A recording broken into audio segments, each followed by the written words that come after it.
آج وہ جیل میں چوہا بکواس کر رہا ہے جی فلاں صاحب بھی بیت الرضوان والا اور وہ جہنمی ہے. میں نے کہا تو جہنمی، تیرا ابا جی جہنمی ہے، تو خود لانتی اور تیرا پورا نطفہ لانتی ہے. اور جیل میں چوہے میں یہ جرت نہیں، پورے چیلنج تحدی سے کہتا ہوں کہ دنیا کا کوئی سکالر بیت رضوان والوں میں سے کسی ایک کو جہنمی ذرا ثابت کرے. اللہ جہنمیوں پہ راضی ہوتا ہے. لقد رضی اللہ عن المومنین، مومن بھی اللہ کہہ رہا ہے راضی اللہ، اور اللہ کو پتہ نہیں تھا بعد میں کیا ہونے والا ہے. ایک مودودی مجھے کہنے لگا اس وقت اللہ راضی ہو گیا تھا، یہ تو بعد میں خرابیاں ہوئی. میں نے کہا مودودی خمینی دونوں کا دماغ کھوتے گئے، ایک جیسا بھرجل ہے دونوں کا. یہ رضا کوئی مودودی کی نہیں، یہ رضا ہے اللہ کی، اور اللہ جیسے ماضی کو جانتا ہے مستقبل کو بھی جانتا ہے. اللہ کو پتا تھا کہ جمل میں کیا ہوگا، صفیر میں کیا ہوگا، بعد میں کیا ہوگا. اللہ کے سب کچھ علم میں تھا، اس لیے فرمایا فَعَلِمَ مَا فِي قُلُوبِهِمْ. اللہ کو معلوم ہے ان کے جو کوئی دلوں میں ہے، اور ان کا جو حال ہے اس پر اللہ فرماتے ہیں مجھے اپنی ذات کی قسم میں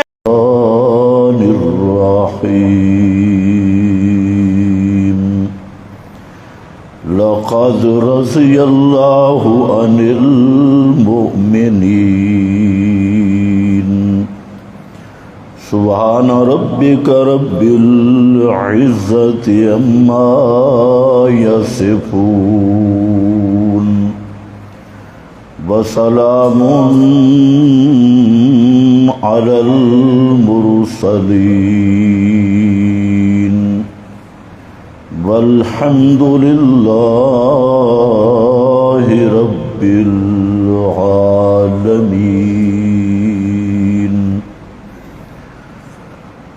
انتہائی قابل قدر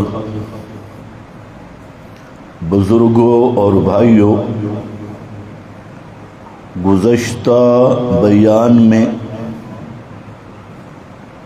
حضرت عثمان رضی اللہ تعالی عنہ کے فضائل اور مناقب کے متعلق چند باتیں عرض کی تھی، اور اصل مقصود تھا بیت رضوان کا بیان. تو حضرت عثمان رضی اللہ تعالی عنہ کے متعلق میں نے عرض کیا کہ ان کی صحابیت بھی متواتر ہے، اور ان کے لیے جنتی ہونا بھی متواتر اور قطعی ہے. اس کے علاوہ حضرت عثمان رضی اللہ تعالی عنہ کے کئی مناقب اور کئی فضائل ہیں جن کو خود حضرت علی رضی اللہ تعالی عنہ نے بیان کیا، اور یہ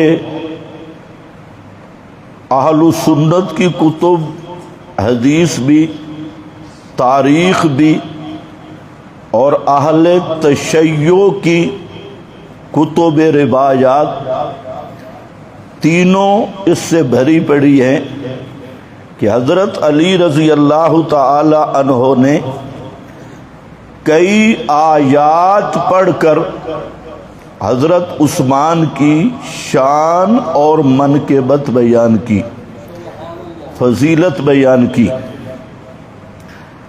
اور کیوں نہ کرتے حضرت عثمان رضی اللہ تعالی عنہ اور حضرت علی المرتضی رضی اللہ تعالی عنہ کی آپس میں محبت، مودت اور نسبی قرابت بھی تھی، رشتہ داری کی قرابت بھی.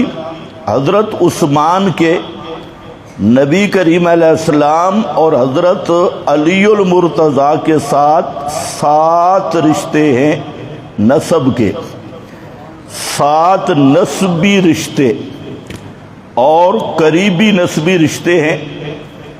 تو نسباً بھی ایمانی تعلق، صحابیت کا تعلق، اور حضرت عثمان کی اسلام کے لیے لازوال قربانیاں اور ایثار اور سخاوت، یہ ایسی ضرب المثل تھی کہ جس کا کوئی ضدی سے ضدی آدمی بھی انکار نہیں کر سکتا۔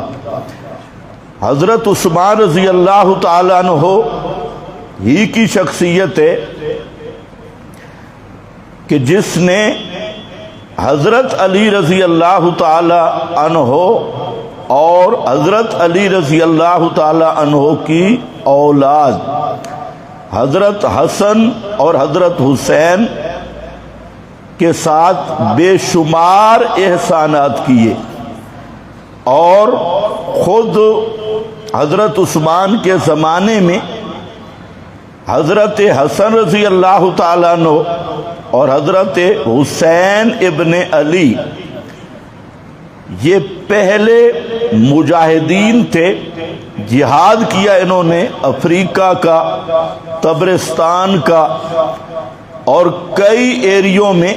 خلافت عثمانی کے مجاہدین میں بڑے بڑے مجاہدین کا جو نام ہے ان میں حضرت حسن بن علی بھی ہے، حضرت حسین ابن علی بھی ہے، حضرت عبداللہ ابن عباس رضی اللہ تعالی عنہ بھی ہیں، اور بھی بڑے بڑے جلیل القدر مجاہدین ہیں۔ تو خلافت عثمانی میں افریقہ تک جہاد ہوا، تبرستان تک جہاد ہوا، اور اس جہاد کے مجاہدین حضرت علی کے دونوں بیٹے رہے، حضرت حسن بھی اور حضرت حسین رضی اللہ تعالی عنہما، دونوں بیٹے۔ تو اسی طریقہ سے سنی شیعہ کو تو متفق ہیں کہ حضرت علی کی شادی کا خرچہ یہ بھی حضرت عثمان نے دیا۔ اور آپ کو پتہ ہے کہ آدمی غربت میں ہو، تنگ دستی میں ہو اور شادی کرنی ہو اور پاس کوئی چیز بھی نہ ہو، تو اس وقت تعاون کس کا مطلوب ہوتا ہے؟ جو جگری دوست ہوتے ہیں، جو صحیح دوست ہوتے ہیں اور پیار محبت والے دوست ہوتے ہیں، ان کے تعاون کی ضرورت ہوتی ہے۔ تو اس سلسلہ میں اہل السنت کی تاریخ تو موجود ہے، لیکن اہل تشیع کی سب سے بڑی کتاب جو 110 جلدوں پر مشتمل ہے، اس کا نام ہے بہار الانوار۔ اس کی 10ویں جلد اور صفحہ 39 اور 40 پر شیعہ محقق باقر مجلسی وہ اس پہ صاف اس نے تحریر کیا کہ نبی کریم صلی اللہ علیہ وسلم نے حضرت علی رضی اللہ تعالی عنہ کو جب تزویج فاطمہ رضی اللہ تعالی عنہا کا حکم دیا تو حضرت علی رضی اللہ تعالیٰ عنہ کے پاس کوئی سرمایہ نہیں تھا، کوئی چیز نہیں تھی، تو حضرت علی کو آپ صلی اللہ علیہ وسلم نے فرمایا کہ یہ جو زرہ ہے اس کو آپ بیچ دیں تاکہ شادی کا ضروری سامان، مہر وغیرہ یہ اس سے ادا کیا جائے۔ تو حضرت علی رضی اللہ تعالیٰ عنہ وہ زرہ لے کر حضرت عثمان کی خدمت میں حاضر ہوئے اور فرمایا کہ میں یہ زرہ بیچنا چاہتا ہوں شادی کے سلسلہ میں۔ تو حضرت عثمان نے اس کی قیمت پوچھی، کیا قیمت ہے؟ تو حضرت علی رضی اللہ تعالیٰ عنہ جو اہل سنت کی کتب ہیں ان میں 480 درہم ہے، اور جو اہل تشیع کی کتب ہیں ان میں 400 کا عدد ہے. 80 درہم اہل تشیع نے کھا لیا تو پورا 400 لکھا کہ 400 درہم یہ مقرر ہوئی. حضرت عثمان نے وہ قیمت دی اور زرہ وصول کی، اور پھر حضرت عثمان رضی اللہ تعالیٰ عنہ نے فرمایا کہ یہ قیمت میری ہو گئی، زرہ آپ کی ہو گئی. تو حضرت علی نے فرمایا بالکل صحیح ہے. پھر فرمایا حضرت عثمان نے کہ یہ جو 400 درہم ہے اس زرہ کی قیمت یہ بھی آپ اپنے پاس رکھیں اور یہ زرہ بھی اپنے پاس رکھیں، اور یہ زرہ میں آپ کو بطور ہدیہ اور تحفہ کے دے رہا ہوں.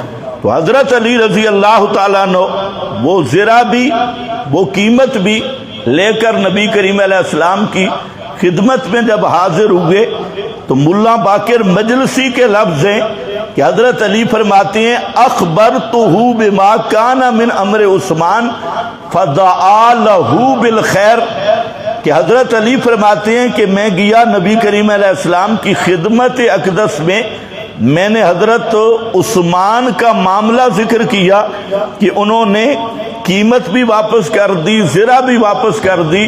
تو نبی کریم علیہ السلام نے حضرت عثمان کے لیے کئی خیر کی دعائیں فرمائیں. دعا لہ بالخیر، خیر کی دعا نبی کریم علیہ السلام حضرت عثمان کے لیے کر رہے ہیں. یہ کون کہنے والے ہیں؟ حضرت علی المرتضیٰ رضی اللہ تعالی عنہ. اسی طرح دوسرا مقام اگر دیکھیں، اچھا یہ سنی کتب میں بھی موجود ہے اور شیعہ نے خود اس کو تسلیم کیا، جیسے میں نے بہار الانوار کا حوالہ دیا. اسی طرح کشف الغمہ فی معرفت الائمہ، اس میں اربلی بہت بڑا محقق ہے شیعہ کا، اس نے بھی یہ چیز لکھی کہ واقعی یہ واقعہ پیش آیا اور حضرت علی اور حضرت فاطمہ کی شادی کا خرچ اٹھانے والے وہ حضرت عثمان رضی اللہ تعالی عنہ ہیں.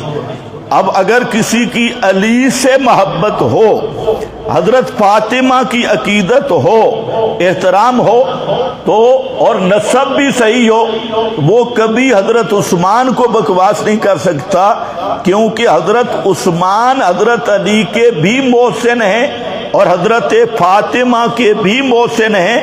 اور احسان بھی کس مقام کا ہے کہ جب حضرت علی کے پاس کوئی چیز نہیں، اس مقام پہ حضرت علی رضی اللہ تعالیٰ عنہ نے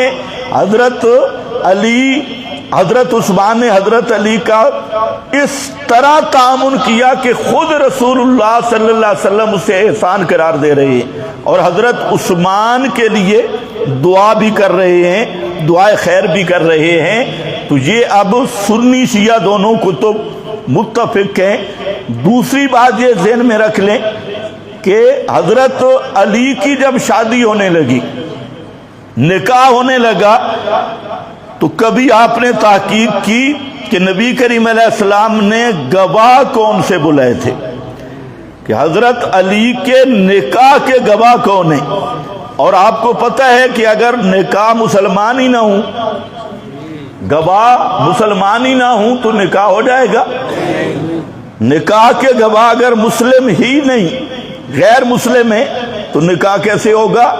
تو حضرت نبی کریم علیہ السلام نے حضرت فاطمہ رضی اللہ تعالی عنہا کے نکاح کے گواہ یہ بھی سنی کتب میں بھی موجود ہے اور شیعہ کتب میں بھی موجود ہے. ریاض النظرہ میں، یہ اہل تشیع کی کتاب ہے، ریاض النظرہ محب تبری کی، لیکن شیعوں نے مشہور کیا ہے کہ یہ اہل سنت کی کتاب ہے. اور اس طرح کی بہت ساری کتابیں ایسی ہیں جو ہیں خود اہل تشیع کی، لیکن وہ جھوٹ بول کے کہتے ہیں یہ اہل سنت کی ہے. ریاض النظرہ محب تبری یہ بھی شیعہ ہے، اور اس کی کتاب میں، اور اسی طرح جن کو شیعہ اپنا شیعہ سمجھتے ہیں وہ کشف الغمہ فی معرفت الائمہ، اس کے اندر بھی موجود ہے، اور ریاض النظرہ کی جلد 2 اور صفحہ 241 پر، اور کشف الغمہ میں بھی موجود ہے کہ جب نکاح کی مجلس منعقد ہوئی تو حضرت انس رضی اللہ تعالیٰ عنہ فرماتے ہیں کہ نبی کریم علیہ السلام نے فرمایا ادعو لی ابا بکر و عمر و عثمان، کہ جاؤ ابو بکر صدیق کو بلاؤ، حضرت عمر کو بلاؤ اور حضرت عثمان کو۔ اچھا، ان کو کیوں بلایا گیا؟ جب یہ تشریف لائے تو آپ نے فرمایا فَاشْهَدُوا أَنِّي قَدْ زَوَّجْتُهُ، آپ نے فرمایا کہ تم گواہ بن جاؤ اس نکاح کے کہ میں نے حضرت فاطمہ کا نکاح حضرت علی بن ابی طالب کے ساتھ کر دیا، فَاشْهَدُوا، تم اس کے تینوں گواہ بن جاؤ، ابو بکر، عمر، عثمان، تینوں کو بلوا کے، ساتھ سعد ابن ابی وقاص بھی تھے، حضرت عبد الرحمن ابن عوف بھی تھے، اور بھی بعض دیگر صحابہ بھی تھے، لیکن آپ نے سپیشل کس کو بلوایا ہے نکاح کے گواہ کے لیے؟ حضرت ابو بکر و عمر، عثمان، اور یہ اللہ کے حکم سے آپ نے یہ کام کیا، کیونکہ اللہ رب العزت نے آپ کو وحی خفی سے بتلا دیا، اور اللہ کے علم میں تھا کہ بعد میں علی علی کرنے والے وہ ابو بکر و عمر، عثمان کو بکواس کریں گے، تو حضرت فاطمہ کے نکاح کے گواہ بھی یہ تینوں ہوں، تاکہ ان کی حب علی کا پردہ بھی چاک ہو جائے۔ تو اب گواہ پیغمبر کریم نے، اور جہاں تو آل تشیع نے تو لکھا ہے امرانی اللہ، کہ مجھے اللہ نے حکم دیا ہے اس نکاح کا بھی اور اس نکاح کے گواہوں کا بھی، تو وہاں صاحب موجود ہے کشف الغمہ میں۔ نمبر 3 یہ ہے کہ حضرت علی رضی اللہ تعالیٰ عنہ نے کئی آیات پڑھ کر حضرت عثمان کی شان بیان کی، مقام بیان کیا۔ کسی نے حضرت علی رضی اللہ تعالیٰ عنہ سے پوچھا کہ عثمان کے متعلق آپ کا کیا خیال ہے؟ یہ حضرت علی کے خلافت کے دور کی بات ہے، تو حضرت علی رضی اللہ تعالیٰ عنہ نے فرمایا ان عثمان کان من الذین آمنوا وعملوا الصالحات ثم اتقوا، حضرت عثمان یہ ان لوگوں میں سے ہیں جو الذین آمنوا، جو ایمان لائے، وعملوا الصالحات، اور عمل صالح کیے، ثم اتقوا وآمنوا ثم اتقوا واحسنوا، اور جو ایمان کے مدارج اور مراتب پہ ترقی کرتے گئے حتیٰ کہ ربط علی القلوب کا درجہ پایا اور احسان کا درجہ پایا، تو حضرت عثمان ان لوگوں میں سے ہے جو ایمان کے اعلیٰ مراتب پہ اور تقوی کے اعلیٰ مراتب پہ، احسان کے اعلیٰ مراتب پہ فائز ہوئے، اور یہ فائز المرام ہونا یہ لازوال اور سدا ہے، دوامن ہے، اس میں کبھی زوال آ نہیں سکتا اور اس میں کبھی لچک نہیں آ سکتی۔ یہ مصنف ابن ابی شیبہ السنت کی کتاب میں بھی ہے، اور انصاب الاشراف بلازری کی اس میں بھی جلد 5 صفحہ 8 پہ موجود ہے۔ مستدرک حاکم، یہ حاکم بزرگ یہ شیعہ ہے جس کو اہل سنت نے بھی بڑے خوشی سے قبول کیا ہوا ہے، تو یہ حاکم بزرگ یہ اصل میں خالص شیعہ ہے۔ میزان الاعتدال میں امام ذہبی رحمۃ اللہ علیہ نے قول ذکر کیا حاکم کے بارے میں کہ امام فی الحدیث رافضی خبیث، امام فی الحدیث رافضی خبیث، یہ میزان الاعتدال امام ذہبی کی کتاب ہے، اس میں یہ درج ہے ایک قول، لیکن رافضی ہو نہ ہو اس کے شیعہ ہونا یہ مسلم ہے، مستدرک حاکم والا، اور اس کو ہمارے دوستوں نے اس لیے ذرا بڑھا چڑھا کے پیش کیا ہے کہ مستدرک حاکم میں کچی کچی روایتیں بہت ملتی ہیں، اور جہاں کچی کچی روایتیں ملیں، ضعیف اور موضوع روایتیں ملیں، تو ہمارے مولویوں کو بیماری ہوتی ہے کہ عوام مطمئن ہوتی ہے اکاذیب اور جھوٹ پہ۔ آدم کی توبہ قبول نہیں ہوتی تھی، آدم نے عرش پہ دیکھا، لکھا ہوا تھا لا الہ الا اللہ محمد الرسول اللہ۔ آدم نے کہا یا اللہ میں تجھے تو جانتا ہوں، یہ 7 نام کس کا لکھا ہے؟ تو اللہ نے فرمایا لولا ہو لما خلقتک یا آدم، اگر یہ نہ ہوتا نا تو آدم میں تجھے بھی پیدا نہ کرتا، تجھے بھی اس کی وجہ سے پیدا کیا۔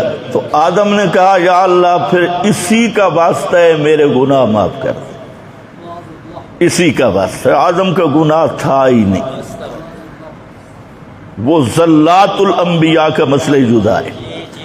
ایک دوسرا اب یہ روایت کہاں ملی؟ یہ حاکم صاحب سے ملی، مستدرک حاکم میں۔ حالانکہ قرآن کیا کہتا ہے کہ آدم سے لغزش ہوئی، اور آدم نے کیا کہا؟ ربنا ظلمنا انفسنا وان لم تغفر لنا وترحمنا لنکونن من الخاسرین۔ اب آپ ایمان سے بتائیں قرآن کا بیان حق ہے یا مستدرک حاکم کا بیان حق ہے؟ قرآن صاف کہہ رہا ہے کہ آدم کی توبہ فتاب علیہ، اور قرآن نے یہ نہیں کہا کہ آدم نے کہیں لفظ لکھے ہوئے پڑھے۔ اللہ فرماتے ہیں فَتَلَقَّى آدَمُ مِن رَبِّهِ کلمات، تلقى الہامن حاصل کیے، اللہ نے خود وہ کلمات آدم کے دل میں ڈالے، طریقہ توبہ ڈالا، اور وہ اللہ کے الہام اور وحی سے حاصل کیے۔ حضرت آدم نے وہ کلمات، اور وہ کلمات صاف قرآن نے کہہ دیا ربنا ظلمنا انفسنا وان لم تغفر لنا وترحمنا لنکونن من الخاسرین۔ لیکن مزہ نہیں آتا نا، خالص قرآن پچتا نہیں، دماغ ہی خراب ہو چکا ہے۔ ایک بھنگی چرسی آدمی گزر رہا تھا عطار کی دکان سے، تو اسے جب خوشبو محسوس ہوئی تو بے ہوش ہو گیا۔ اب بڑے پریشان ہوئے، اور عموماً ضابطہ ہے کہ بے ہوش آدمی کو کوئی عطر شطر سنگھاؤ، خوشبو ہوش آ جاتا ہے۔ لوگ اٹھے، انہوں نے مختلف خوشبوئیں اس کے ناک سے لگانا شروع کی، وہ اور زیادہ بے ہوش۔ پیچھے سے اس کا ایک بھنگی دوست آ رہا تھا، اس نے کہا سارے پیچھے ہٹ جاؤ۔ اس نے گٹر کا منہ کھولا اور جوتا اس کے ساتھ لگا کے اس کے ناک کے ساتھ کیا، تو وہ فوراً اٹھ بیٹھا۔ نے کہا مجھے پتہ ہے اس کا پورا دماغ ہی گٹر ہے، تو خوشبوئیں سے نہیں راس آتی، خوشبو سے تو بے ہوش ہو جائے گا، تو اس لیے اس کا علاج گٹر ہے۔ آج ملا کا ذہن اور سننے والوں کا ذہن یہی بنا دیا گیا کہ قرآن سناؤ تو جی سختی ہو گئی ہے، تشدد ہو گیا، مشائخ کے خلاف ہو گیا، فلانے کے خلاف ہو گیا، اور دنیا جہان کی کوئی جھوٹی روایت، کوئی کذاب شتام راوی، اس کی گپ سناؤ تو کہتے ہیں آہا ہا ہا مزہ آتا ہے، سبحان اللہ سبحان اللہ، اس کو پیش کرتے ہیں۔ تو ان کا بھی اس بھنگی کی طرح دماغی توازن ٹھیک نہیں ہے، تو اسی لیے اللہ نے بھی فرمایا نا کہ قرآن صرف ان لوگوں کو راس آتا ہے جو دل کے پاک ہوتی ہے، جن کا دل شرک کی نجاست اور شرک کے گٹر سے پاک ہو۔ تو اس لیے ہمارے دوستوں نے مستدرک حاکم کو بڑی اہمیت دے دی، حالانکہ یہ بزرگ شیعہ ہے، اور اس نے خود اس آیت کے تحت حضرت علی رضی اللہ تعالیٰ عنہ کا یہ فرمان ذکر کیا کہ حضرت عثمان ان لوگوں میں ہیں جن کے بارے میں اللہ نے فرمایا کہ وہ صرف مومن نہیں متقی بھی ہیں، اور صرف متقی بھی نہیں استقامت علی التقوی، اور تقوی کا درجہ بھی احسان والا۔ تو حضرت عثمان اس کا مصداق ہے۔ اب آپ اندازہ کر لیں کہ حضرت علی کو قرآن صحیح سمجھ تھا یا آج کے ذاکر کو صحیح سمجھے؟ حضرت علی تو قرآن پڑھ کے حضرت عثمان کی شان بیان کر رہی ہے، اور شان بھی ایسی، مقام بھی ایسا جس کا کوئی انکار بھی نہ کر سکے۔ تو بہرحال، اور چوتھے نمبر پہ یہ جو روایت آپ سنتے ہیں کہ حضرت عثمان سے اللہ کے فرشتے حیا کرتے ہیں، یہ عام روایت ہے، آپ نے بارہا سنی ہے، لیکن آج میں اس روایت کو لے آ رہا ہوں حضرت علی رضی اللہ تعالیٰ عنہ سے۔ حضرت علی خود اس روایت کے راوی ہیں، فرماتے ہیں کہ پیغمبر کریم تشریف فرما تھے اور ہم بھی وہاں موجود تھے، تو نبی کریم علیہ السلام کی پنڈلی مبارک سے کپڑا اترا ہوا تھا۔ پنڈلی سمجھتے ہو نا، یہ گھٹنے کے نیچے پنڈلی مبارک سے کپڑا ہٹا تھا، چادر مبارک، تو آپ گپ شپ لگا رہے تھے، اور جب حضرت عثمان آئے تو نبی کریم علیہ السلام نے اپنی چادر سیدھی کر دی، تو ہم حیران ہوئے، ہم نے کہا ہم بیٹھے رہے، تو آپ صلی اللہ علیہ وسلم آپ کی حالت یہ تھی، حضرت عثمان آئے تو آپ نے کپڑا سیدھا کیا، فرمایا ہاں ہاں تمہیں پتہ نہیں کہ عثمان وہ ہے تستحجی منہ الملائکہ، جس سے فرشتوں کو بھی حیا آتا ہے، شرم و حیا کا وہ پتلا تستحجی منہ الملائکہ، جس سے فرشتوں کو حیا آتا ہے۔ اور یہ روایت کرنے والے کون ہیں؟ پیر علی رضی اللہ تعالی عنہ، پیغمبر کریم سے اور بھی صحابہ نے روایت کی، لیکن میں جہاں حوالہ دے رہا ہوں حضرت علی رضی اللہ تعالی عنہ کا۔ اور چھٹے نمبر پہ آپ نے یہ سنا ہے کہ حضرت عثمان ذو النورین کیا ہیں؟ ذو النورین۔ یہاں سے بدتیوں کا ایک اور ٹولہ نکلا، ذو النورین، دو نوروں والے۔ تو نبی پاک نور تھے نا، تب تو آپ کا داماد ذو النورین ہے، اگر آپ نور نہیں تو داماد ذو النورین کیسے؟ یہ بھی پوری بھنگی پارٹی ہے۔ اس پارٹی کو بتا دو اگر آپ کی حقیقت نور ہونا تو نور کی بیٹیاں ہوتی نہیں، اگر حقیقت نوری ہو تو نور کی بیٹیاں، جبریل کی کتنی بیٹیاں ہیں بھائی؟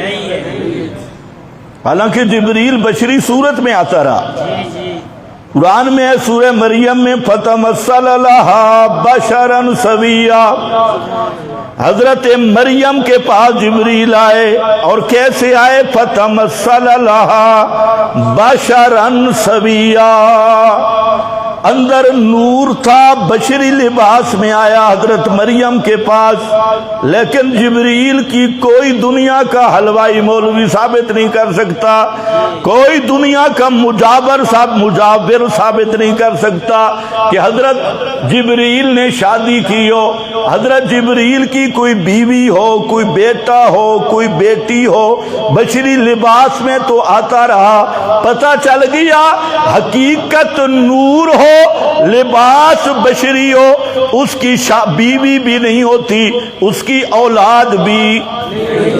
تو ذو النورین تب ہیں کہ نبی پاک حقیقی بشر ہیں۔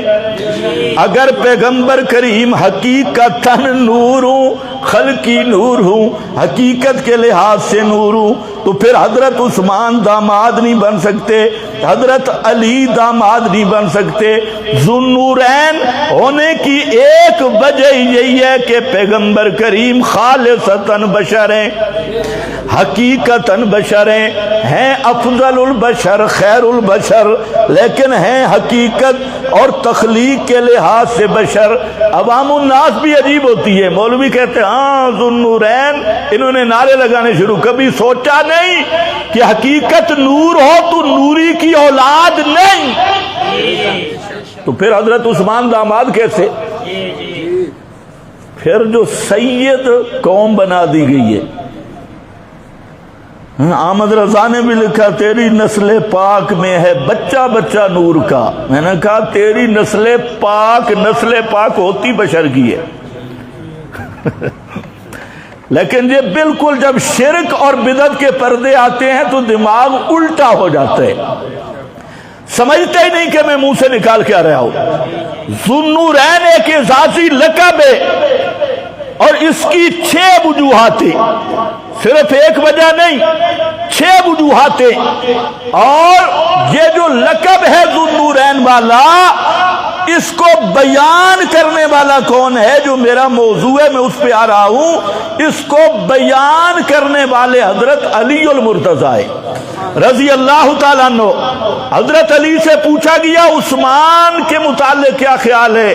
حضرت علی نے فرمایا سنو، حضرت عثمان وہ ہے جن کو چوتھے آسمان کے فرشتے ذوالنورین کہتے ہیں،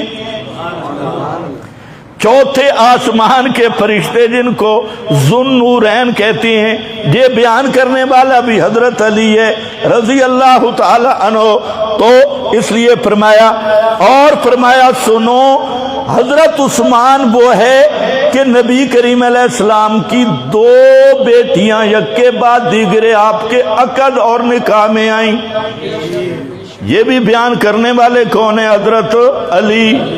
زوجہ رسول اللہ صلی اللہ علیہ وسلم واحدتاً بعد واحدہ، ایک کے بعد دوسری 2 بیٹیاں، اور فرمایا عثمان وہ ہے، ایک ہی حدیث اور ایک بیان میں حضرت علی فرماتے ہیں کہ نبی کریم علیہ السلام نے اعلان کیا من یشتری بیتن، کون وہ آدمی ہے کہ یہ گھر خرید لے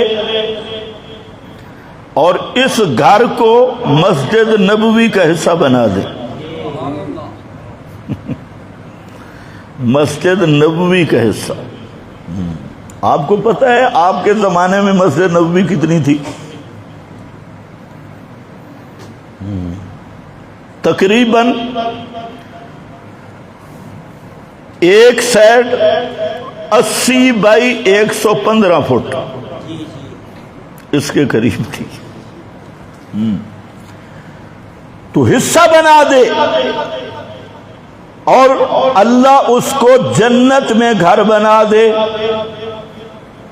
مسجد کی ویسے بھی تعمیر یہ قسمت والے لوگوں کے حصہ میں آتی ہے۔ اپنے گھروں کو بنانا، کوٹھیوں کو بنانا، اونچے اونچے محلات بنانا تو یہ ہر ایک بناتا ہے، لیکن جو قسمت والا آدمی ہوتا ہے اللہ اس کو توفیق دیتے ہیں مسجد بنانے کی، اور مسجد وہی جو توحید کا مرکز ہو۔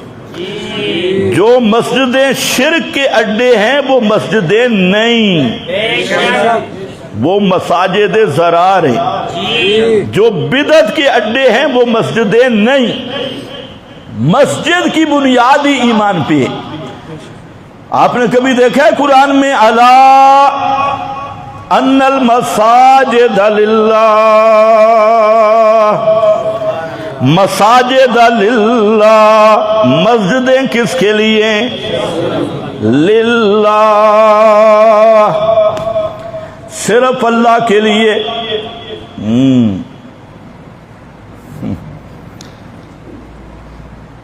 تاریخ میں مشہور ہے کہ ایک آدمی نے طلاق دے دی، بادشاہ تھا، اس نے اپنی بیوی کو کہا کہ اگر آج راتوں رات میری سلطنت سے تو نکل نہ گئی تو تجھے 3 طلاق ہے۔ اس وقت تک 3 طلاق کو ایک کرنے والے تو پیدا، ہم پہ پابندیاں لگاتے ہیں جی، میں 3 فون آتے ہیں جی فلاں مسئلہ بیان نہیں کرنا۔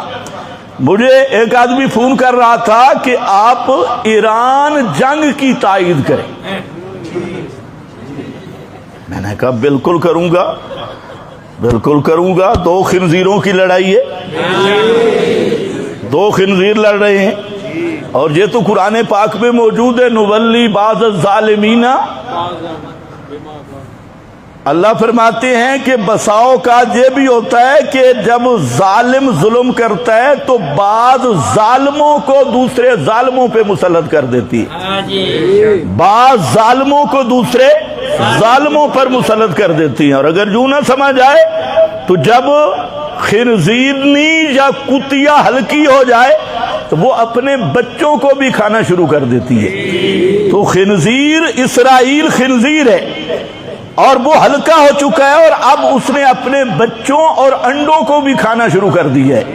تو اصل یہی بات ہے۔ باقی جس آدمی کے دل میں ابو بکر، عمر، عثمان کی عزت نہیں، وہ اسرائیلیوں سے بھی بڑا مرتد اور زندیق ہے۔ کچھ غیرت نام کی چیز بھی ہے۔ ہمارا عقیدہ اصول پہ مبنی ہے، کتاب و سنت کے۔ جو نبی کے صحابہ کا غزہ ہو، کتے لڑے ہمیں کیا پرواہ ہے، خنزیر خنزیر سے لڑے ہمیں کیا پرواہ ہے۔ ان کی آپس میں ٹکڑوں کی لڑائی ہے اور غزہ کو بلا رہے ہیں۔ غزہ کا نام نہیں، آپس میں سارا کوئی ڈرامہ ہے۔ تو اب تک سال تک کبھی جی ہلالی پرچم، کبھی سرخ پرچم، کبھی کالا پرچم لہرایا جا رہا ہے۔ وہ کالے پرچم صرف غزہ کے مسلمانوں کو مروانے کے لیے تھے، اب وہ خنزیر ہلکا ہو گیا اور اس نے اپنے بچوں کو بھی کھانا شروع کر دیا، اور اب چیخ چگاڑے شروع ہو گئے۔ بہرحال نیتن یاہو بھی کافر ہے، اور جو ابو بکر و عمر عثمان رضی اللہ تعالی عنہم اجمعین کا بیری اور بغض رکھنے والا ہے، وہ نیتن یاہو سے کئی درجے بڑھ کے کافر ہے۔ بس اتنا تبصرہ کافی، آگے ہو، ٹائم بڑا کم ہے۔ کہتے ہیں نہیں تبصرہ ضرور کرنے، ہوگی یا نہیں اب سن لو، توجہ کرو۔ مسجد کا حصہ بنا دے۔ حضرت علی فرماتے ہیں پیغمبر کریم نے فرمایا اللہ اس کے لیے جنت کا گھر بنائے گا۔ تیسرا مقام حضرت علی فرماتے ہیں نبی کریم علیہ السلام نے فرمایا کہ فلاں مربد اور باڑا وہ جو خرید کر اس کو رفاع عامہ کے لیے وقف کر دے، مسلمانوں کے لیے، اللہ اس کو بھی جنت دے گا۔ تو اس میں بھی حضرت عثمان تھے جو انہوں نے وہ مربد خریدا۔ اور تیسرا نبی کریم علیہ السلام نے جیش الاسرہ غزوہ تبوک کے موقع پر فرمایا کہ جو آدمی اس لشکر کی مدد کرے گا اور اس کا تعاون کرے گا، اللہ اس کے لیے جنت میں گھر بنائے گا۔ تو جیش الاسرہ اور تبوک کے مقام کی داستانیں آپ کو عیاں ہیں اور بار بار علماء سے سنی ہیں۔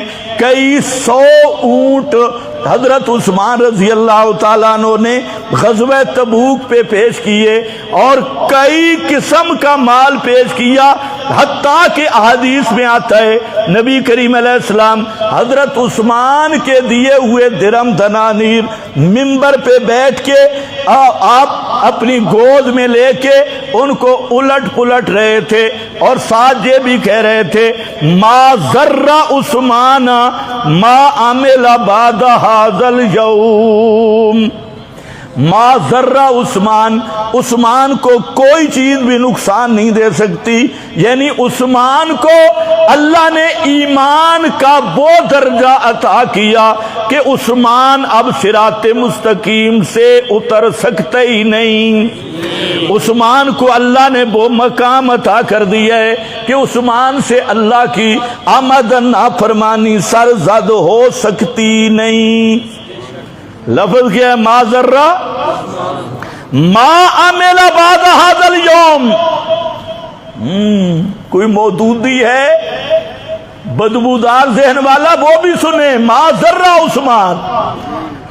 پیغمبر کریم فرماتے ہیں کہ آج کے بعد حضرت عثمان کو کوئی عمل نقصان دے ہی نہیں سکتا۔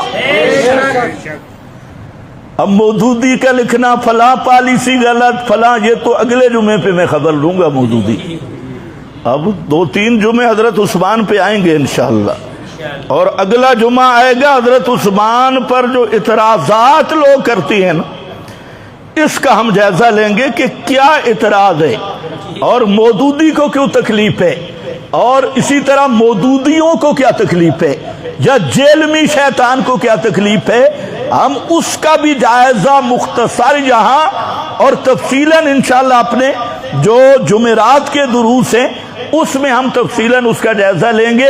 بہرحال آپ جتنا سمجھ سکتے ہیں تھوڑا بہت وہ جہاں پر بھی میں اسی لیے بیان کر رہا ہوں۔ اور پھر یہ کنز الامال علی متقی اس کی کتاب میں موجود ہے، اور پھر حضرت علی رضی 7ویں نمبر پر حضرت علی رضی اللہ تعالیٰ عنہ نے خطاب فرمایا، اور خطاب کرتے ہوئے حضرت علی نے فرمایا افضل الناس بعد النبی ابو بکر وافضلہم بعد ابی بکر، عمر نبی کریم علیہ السلام کے بعد سب لوگوں سے افضل ابو بکر، اور ابو بکر کے بعد کون ہے؟ حضرت عمر۔ اور پھر حضرت علی نے فرمایا کہ لو شئت ان اسمی، اگر میں چاہوں تو عمر کے بعد پوری امت میں سب سے افضل کون ہے اس کا بھی نام لے دوں۔ اچھا جی، حضرت علی کا ایک لطیف نکتہ تھا کہ لوگوں کا ذہن کدھر جاتا ہے، فرمایا اس کا بھی میں نام لے لوں۔ تو سامعین تھے، یہ عبد خیر ہے راوی، یہ خود کہتا ہے کہ مجھے تجسس ہوا کہ حضرت علی نے نام نہیں لیا تیسرے آدمی کا، یہ تیسرا کون ہو سکتا ہے؟ انہوں نے حضرت حسین ابن علی سے ذکر کیا، حضرت حسین رضی اللہ تعالیٰ عنہ سے، کہ یہ جو تیسرے کی بات حضرت علی نے کی ہے یہ کون ہے؟ تو حضرت حسین فرماتے ہیں کہ جب بابا نے یہ بات کی تو میرے ذہن میں بھی بات آئی کہ یہ تیسرا کون ہے۔ تو یہ ہمارا امتحان تھا، میں نے بابا سے پوچھا کہ یہ ثالث کون ہے، تو حضرت علی نے فرمایا المذبوح، المذبوح، یہ تیسرا وہ ہے جس کو مدینہ منورہ میں ظلماً ذبح کیا گیا، اور وہ کون ہے؟ حضرت عثمان رضی اللہ تعالی عنہ۔ یہ حضرت علی کا فرمان ہے، مولا علی کرنے والے یہ مولائی کی جہنم کے طبقے میں جائیں گے، جبکہ حضرت علی کا یہ مذہب ہے، وہ کہتے ہیں کہ ابو بکر سب سے افضل، ان کے بعد عمر، ان کے بعد عثمان المذبوح، عثمان شہید، ان کے بعد تجھے حضرت علی المرتضی رضی اللہ تعالیٰ عنہ، اور یہ کتاب المصاحب ابو داؤد اس میں موجود ہے اور صحیح سند کے ساتھ موجود ہے۔ اور اگلی بات سنو، حضرت علی نے فرمایا 8ویں نمبر پر قال علی من تبرع من دین عثمان فقد تبرع من الایمان، جس آدمی نے حضرت عثمان کی دیانت پہ شک کیا، برات کی، تو وہ ایمان سے خارج ہے۔ یہ کون کہہ رہے ہیں؟ حضرت علی۔ بولو علی علی، تم بھی کیا کرو، ہاں تم صحیح کیا کرو، علی علی، علی میرا پیر ہے، علی ہمارا ارشد۔ اس لیے میں پورے تحدی اور چیلنج سے کہتا ہوں کہ حضرت علی المرتضی کے مذہب، عقیدہ، فرمودات کو اگر اس دور میں کوئی صحیح ماننے والے ہیں تو وہ اشاعت التوحید و سنت ہے۔ حضرت علی کو اشاعت التوحید کے علاوہ پچا ہی کوئی نہیں سکتا۔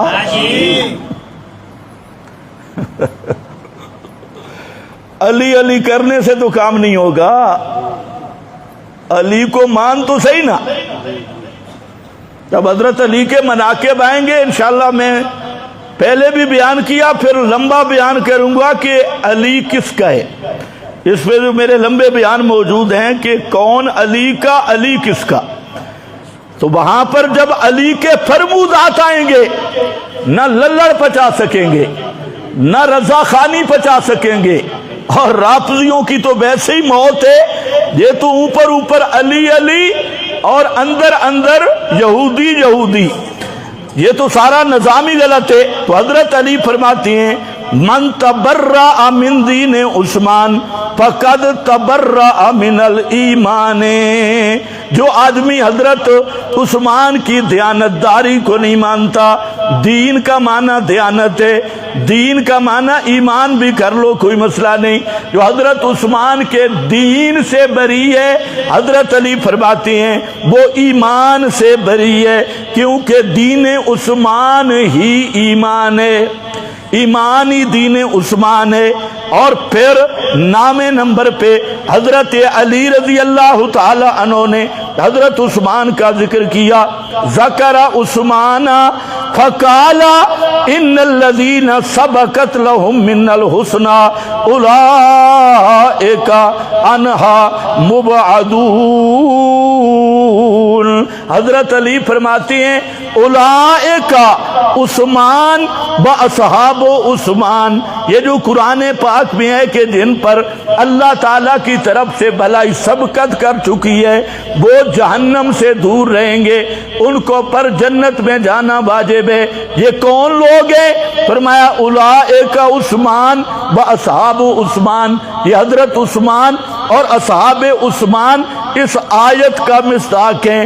اور 10ویں نمبر پر امام زین العابدین، جانتے ہو پریشان ہو گئے ہو میرا خیال ہے، ہاں تم صرف اس لائن کو سننے کے عادی نہیں ہو، یہ لائن بھی سنو اور یہ چیزیں یاد کیا کرو۔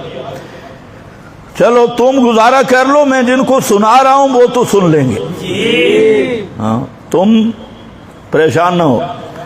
امام زین العابدین کے پاس کچھ لوگ آئے عراق سے، اور یہ بھی میری کتاب نہیں، کشف الغمہ فی معرفت الائمہ، شیعہ کی معروف کتاب، اس میں لکھا ہے کچھ لوگ آگے اور انہوں نے آ کر ابو بکر و عمر عثمان کے متعلق بکواس بازی شروع کی۔ یہ عراقی تھے، اور آپ کو پتہ ہے عراقیوں اور ایرانیوں کو ابو بکر و عمر عثمان سے ویر کیوں ہے؟ کہ ایران کے فاتح جی ہیں۔ تو مجوسیوں نے اپنا لبادہ دوسرا اختیار کر لیا۔ جیسے ہندوستان میں اسلام آیا تو جو ہندو جوگی تھے، بڑے بڑے پنڈت اور جوگی، انہوں نے پیروں کی شکل اختیار کر لی، رہے اسی طرح پنڈت، اسی طرح ہندو، اور انہوں نے پیروں کی شکل اختیار کی، فلاں حضرت صاحب تھے، فلاں حضرت صاحب، اور یہ مشہور کیا گیا کہ فلانے بزرگ کے ہاتھ پہ اتنے لاکھ مسلمان ہوئے، فلانے پہ، اور وہ جو لاکھ مسلمان ہوئے وہ کیسے ہوئے؟ اندر سے ہندو، اوپر سے کلمہ پڑھ لیا، اور وہی پنڈت، وہی مذہبی ہندو، انہوں نے اپنا رخ بدلا، اندر وہی ہندو پن رہا۔ تحفۃ الہند ایک کتاب ہے، وہ آپ پڑھیں کہ ہندو سکالر کی لکھی ہوئی جو بعد میں مسلمان ہوا، تحفۃ الہند اردو میں کتاب ہے، پہلے وہ ہندو تھا پھر وہ مسلمان ہوا، اور اس نے سارے راز کھولے، اور اس نے کہا کہ یہ جتنے کلمہ گو مشرک ہیں حقیقت میں یہ ہندو ہیں، اور ہیں کلمہ گو ہندو۔ جو پنڈت تھے وہ پیروں کی شکل میں آ گئے، اور تصوف جو ہندوستانی تصوف ہے، برے صغیر کا تصوف، اس تصوف میں ایمان بھی شرط نہیں ہے، بلکہ جو ہندو یہودی باطنی اسماعیلی ہوگا وہ بڑا پیر بنے گا، صوفی بنے گا۔ آج بھی دیکھو کوئی خربوزے میں بیٹھا ہے، کوئی کربوگے میں بیٹھا ہے، یہ سب حقیقتاً وہ ہندو پنڈت ہیں، اور یہ وہ سارے اصلی جنات کا ہیں۔ اوپر انہوں نے چادر اسلام کی لپیٹی اوڑی ہے، جیسے عبداللہ بن سبا نے کیا، تو اس طرح کے انہوں نے مسلمان کیے۔ اور جو پہلے مندروں کو پوجتے تھے انہوں نے پہلے کھڑے کو پوجتے تھے، پھر پڑے کو شروع کر دیا، اور سارے مزاروں کو پوجا۔